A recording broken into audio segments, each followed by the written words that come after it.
장애인용 승강기의 승강장은 건축 면적에 산입한다, 이렇게 나와 있습니다. 항상 법은 최근에 관련된 내용을 봐야 됩니다. 단순히 장애인용 승강기만 설치한다고 해서 끝나는 게 아니고 거기에 부수적으로 따라오는 여러 가지 설치 기준을 맞춰야 되기 때문에 상당히 좀 일이 복잡해지는 내용이 되겠습니다.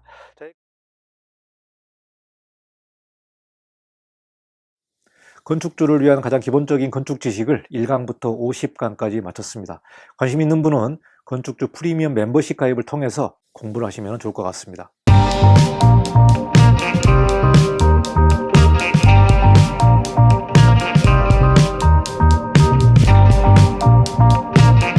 네, 안녕하십니까. 이건영 건축사입니다. 건축물의 면적, 높이 등에 관련된 세부 산정 기준을 우리가 공부를 하고 있습니다. 오늘은 9번째 시간인데요. 건축 면적에서 제외되는 항목을 좀 공부를 해보도록 하겠습니다. 그동안 우리가 건축 면적을 어떻게 산정하는지, 또 어떤 내용이 구체적인 사례를 가지고 공부를 했는데요. 이번 시간에는 그 건축 면적에서 제외되는 항목, 그러니까 면적에서 빼준다는 내용이죠. 그 내용에 관련된 여러 항목들을 좀 공부를 해보도록 하겠습니다. 이번에 구체적으로 명시된 부분이 지하주차장 경사로 지붕에 관련된 내용이 이번에 산정 기준에 들어가 있습니다. 그리고 장애인 엘리베이터에 관련된 내용도 좀 공부를 해보도록 하겠습니다. 영상 후반부에 장애인 엘리베이터가 나오니까요. 끝까지 영상을 시청하시면 좋을 것 같습니다. 자, 그러면 9번째 시간을 시작하도록 하겠습니다. 자, 건축 면적 제외되는 내용인데요. 지표면으로부터 1m 이하에 있는 부분은 건축 면적에서 제외되는 내용이 되겠습니다. 여기 그림을 보시면 단면도가 되는데요. 내부가 있고 이렇게 마감 끝선이 있고 이 부분이 1m입니다. 그러니까 지상으로부터 1m가 돌출되어 있는데 1m라 함은 돌출된 끝부분, 그러니까 이 부분이 마감선이 될 수도 있겠죠. 이 마감선까지 1m 이하까지는 건축 면적에서 제외되는 항목이 있습니다. 이 부분은 지표면하고 가깝기 때문에 사실 이 하부를 무슨 참고 용도로 쓸 수 있습니다만은 이 부분이 1m 이하인 경우에는 건축 면적에서 제외되는 내용이 되겠습니다. 자, 여기 평면도를 보시면은 외벽의 중심선을 기준으로 이렇게 건축 면적을 다 산입을 시키고 1m 부분까지는 외벽 중심선 이 내용이 되겠죠. 이 부분은 건축 면적에서 제외되는 내용이 되겠습니다. 우리가 통상 지하에서 어떤 구조물이 올라오는 경우 드라이어리라든지 에어덕트라든지 약간의 환기구라든지 이런 내용들이 올라올 때 보통 이제 1m 이하로 설치를 하는 경우가 있습니다. 이런 부분도 건축 면적에서 모두 제외되는 항목이 되겠습니다. 자, 이 내용도 건축 면적에서 제외되는 내용인데요. 창고 중 물품을 입출고하기 위하여 차량을 접안시키는 부분의 경우에는 지표면으로부터 1.5m 이하에 있는 부분은 건축 면적에서 제외한다. 우리가 7회 시간에 공장이나 창고의 하역 공간이 있습니다. 우리가 영어로 로딩닥이라고 그러는데요. 이제 물품을 입고하고 출고하는 그런 공간이 되겠습니다. 그럴 경우에는 이제 트럭의 높이가 있기 때문에 트럭이 자연스럽게 들어와서 이렇게 물품을 하역할 수 있는 그 로딩닥 공간이 보통 1.5m 이하로 만드는데요. 이 부분은 건축 면적에서도 제외되는 내용이 되겠습니다. 자, 여기 그림을 보시면은 이 부분이 1.5m까지 로딩닥이 되어 있는데요. 이렇게 트럭이 와서 물건을 하역하고 출고할 때 이 내용이 바로 로딩닥이 되겠죠. 그래서 로딩닥 1.5m 부분은 건축 면적에서 제외시켜 주겠다. 바로 창고라든가 하역 공간이 되겠습니다. 자, 여기 그림을 보시면은 이렇게 외벽의 중심선으로 건축 면적을 산정하고 이게 바로 이제 본 건물이 되겠죠. 자, 그리고 여기 보시면은 트럭이 있습니다. 트럭이 이렇게 있고 물품을 하역하는 공간이 이렇게 마련되는데요. 단면적으로 높이가 1.5m 부분까지는 로딩닥 에리어는 이렇게 건축 면적에서 제외되는 내용이 되겠습니다. 자, 다음은 계단에 관련된 내용인데요. 앞으로 계단에 관련된 바닥 면적 산정 기준이 디테일하게 나옵니다. 그래서 그 부분은 나중에 또 자세히 한번 살펴보는데요. 여기서 이제 건축 면적에서 제외되는 내용입니다. 자, 여기서 보시면은 건축물이 이렇게 있고요. 건축물 외부에 이렇게 돌출되어 있습니다. 계단이 이렇게 돌출되어 있는데 이 부분이 지표면으로부터 1m 이하에 있는 부분, 그러니까 계단을 보시면은 지표면이 있고 계단이 이렇게 올라가게 되겠죠. 높이 1m까지는 건축 면적에서 제외되는 내용이 되겠습니다. 이 부분은 아예 제외된다. 자, 그런데 이제 이런 질문을 할 수 있겠죠. 계단 하부 공간을 실내로 사용하는 경우 이런 경우는 어떻게 됩니까? 이 부분이 실내입니다. 실내. 자, 여기서 그림을 보시면은 건물 외부에 계단이 이렇게 있는데 계단 하부가 실내인지 아닌지는 명확하게 표시가 되어 있지는 않습니다. 그래서 보통 이런 경우에는 건물 외부에 계단이 말 그대로 돌출되어 있고 계단 하부는 바로 지표면이 있는 경우, 이런 경우에는 1m까지는 제외된다. 자, 그런데 계단이 건축물의 일부가 되는 거죠. 건축물의 일부가 되고 그 하부 공간을 창고라든가 수납 공간으로 사용하는 경우, 그러니까 단면으로 보시면은 이렇게 계단 하부가 실내입니다. 실내. 이런 경우에는 면적에 다 산입을 하게 되는 겁니다. 면적에 산입을 한다.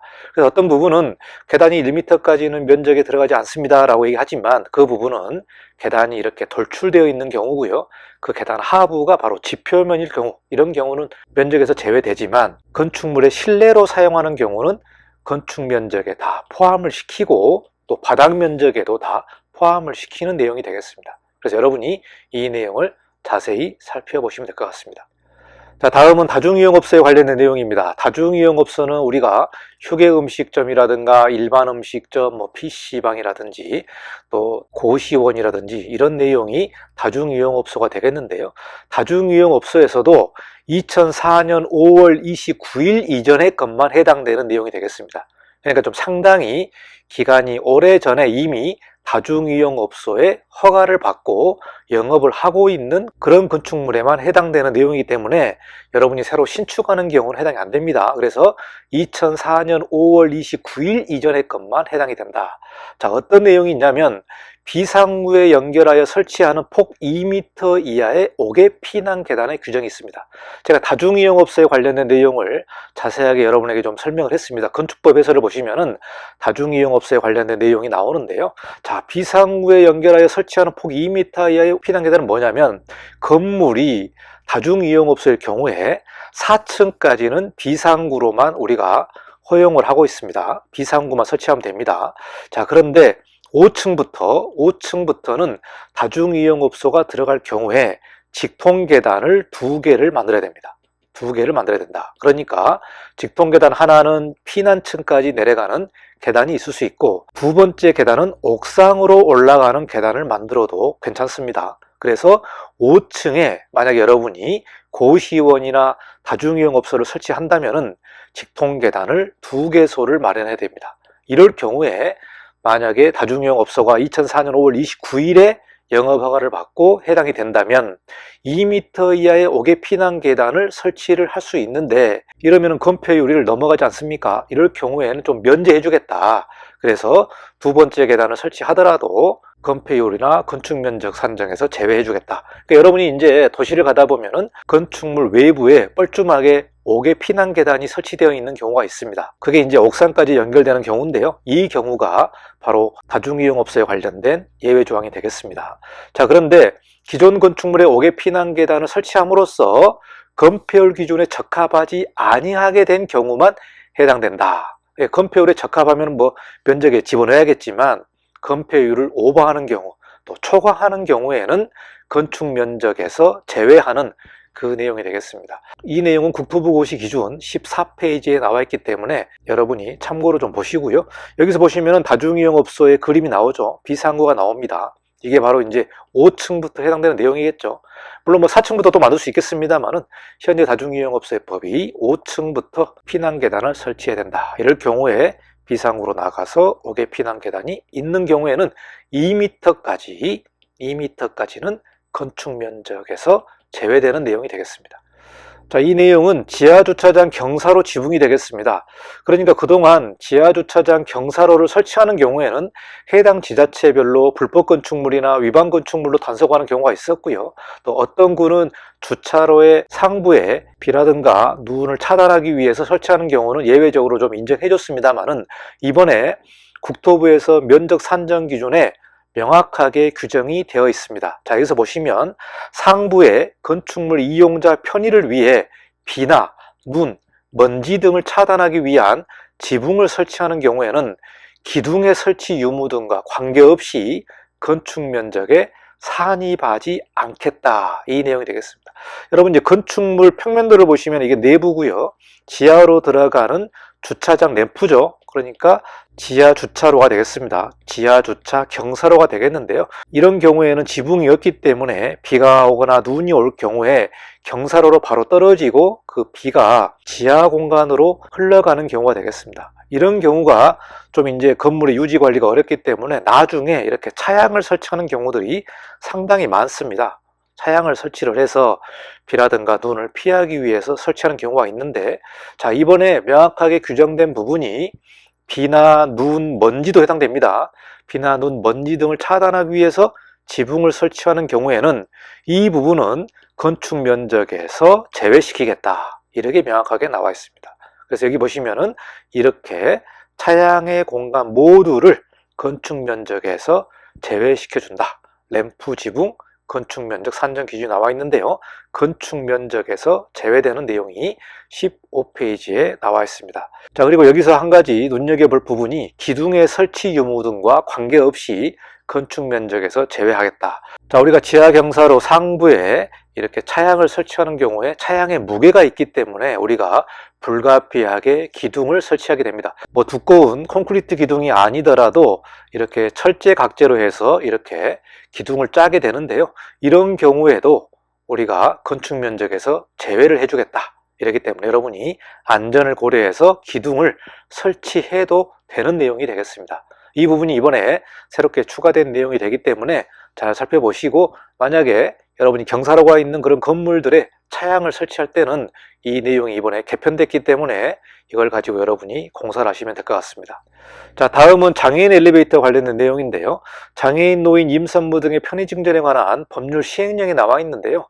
별표 2 기준에 따라서 설치하는 장애인용 승강기입니다. 우리 장애인법이 상당히 좀 복잡합니다만은 장애인법 시행령을 보시면 별표 2에 장애인 편의시설 설치 기준이 나옵니다. 기준. 그러니까 장애인용 승강기 내부 사이즈가 명확하게 나와 있고요. 승강기 앞에 이렇게 승강장 공간도 1.4m 곱하기 1.4m로 나와 있습니다. 이 기준을 맞춰서 여러분이 설계를 하고 설치를 할 경우에는 건축 면적에서 제외되는 내용이 되겠습니다. 자, 이게 장애인용 승강기 그림이고요. 장애인용 승강기를 타고 실내로 들어가는 어떤 다이아그램이 되겠습니다. 여기서 명확하게 구체적으로 서술된 부분이 뭐냐면 일반 승강기와 장애인용 승강기를 겸용으로 설치하는 경우에도 건축 면적 산입에서 제외하겠다. 여러분 아마 많은 분들이 알 겁니다. 일반 건축물 지을 때 장애인용 승강기를 설치를 한다면 건축 면적과 바닥 면적에서 다 제외되기 때문에 보너스를 받게 되는 거죠. 그래서 많은 분들이 장애인용 승강기를 설치합니다. 그런데 일반인도 타고 장애인도 타는 겸용으로 많이 사용하는 경우가 많겠죠. 그래서 이런 경우에도 건축 면적 산입에서 제외해 주겠다. 자, 이 내용이 처음에는 일반 승강기와 장애인용 승강기 겸용으로 하면은 건축 면적에 산입을 해라, 이렇게 예전 고시가 됐는데 최종적으로는 두 개 용도가 사용을 하더라도 건축 면적 산입에서 제외하겠다고 최종적으로 결과가 나왔습니다. 그러니까 여러분이 행정고시 예시안을 보시면 안 되고 최종적인 내용을 보셔야 됩니다. 15페이지에 나와 있기 때문에 명확하게 나와 있고요. 일반 승강기, 장애인용 승강기를 겸용으로 사용을 해도 면적에서 제외해 주겠다.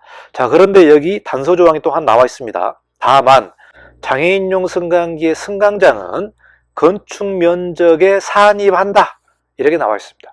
여러분 최근에 서울시에서 배포한 그림으로 알기 쉬운 건축법 해설을 보시면 장애인용 승강기의 승강장도 건축 면적에서 빼야 된다라고 다이아그램이 나와 있는데요. 그 다이아그램은 예전법에 관련된 내용이고요. 항상 법은 최근에 관련된 내용을 봐야 됩니다. 분명히 장애인용 승강기만 건축 면적에서 제외되고 제외되고 승강장은 뭐냐면 장애인 엘리베이터 앞에 사람이 타는 이 승강장입니다. 이 승강장이 1.4m 곱하기 1.4m가 바로 승강장입니다. 승강장. 그러니까 우리가 계단 앞에 있는 내용이라든가 엘리베이터 앞에 있는 홀에 관련된 내용이고요. 그 부분이 승강장이고요.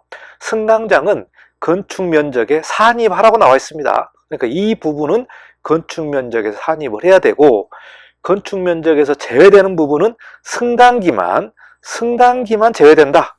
장애인용 승강기만 건축 면적에서 제외되고 나머지는 다 면적에 산입을 하는 경우가 되겠습니다. 자, 여기서도 보시면은 겸용으로 설치한 경우에도 동일하게 적용한다. 그러니까 일반 승강기든 장애인용 승강기든 모두 승강장은 건축 면적에 산입을 해야 되겠습니다. 자, 간단하게 다이어그램을 보시면은 이렇게 승강기가 있고 이렇게 계단이 만들어지는 경우가 대부분이죠. 소형 건축물에서는 계단의 일부 차암을 승강기, 승강장으로 사용하는 경우들이 많습니다. 이게 이제 장애인용 승강장이 아니면 1.2m가 일반적으로 많이 하고요. 장애인용 승강기는 1.4m를 설치를 해야만 승강장으로 인정을 해야 되기 때문에 장애인용 승강기를 설치할 경우에는 다른 조건들이 또 따라 붙습니다. 그래서 장애인 편의시설 설치 기준에 따라서 그 내용들을 다 맞춰야 되기 때문에 단순히 장애인용 승강기만 설치한다고 해서 끝나는 게 아니고 거기에 부수적으로 따라오는 여러 가지 설치 기준을 맞춰야 되기 때문에 상당히 좀 일이 복잡해지는 내용이 되겠습니다. 자, 여기까지 건축 면적에서 제외되는 내용을 좀 살펴봤고요. 이번에 새로 개편된 내용은 지하 주차장으로 들어가는 경사로 상부의 차량은 건축 면적에서 제외되고 장애인용 승강기 같은 경우도 승강장은 건축 면적에 산정을 하는 내용이 되겠습니다. 자, 이 내용을 좀 잘 살펴보시고 여러분 실무나 또 여러분 부동산 사업하실 때 많은 도움이 되시면 좋을 것 같습니다. 강의가 도움이 되었다면 구독과 좋아요를 부탁드리겠습니다. 감사합니다. 다음 시간에 또 뵙도록 하겠습니다.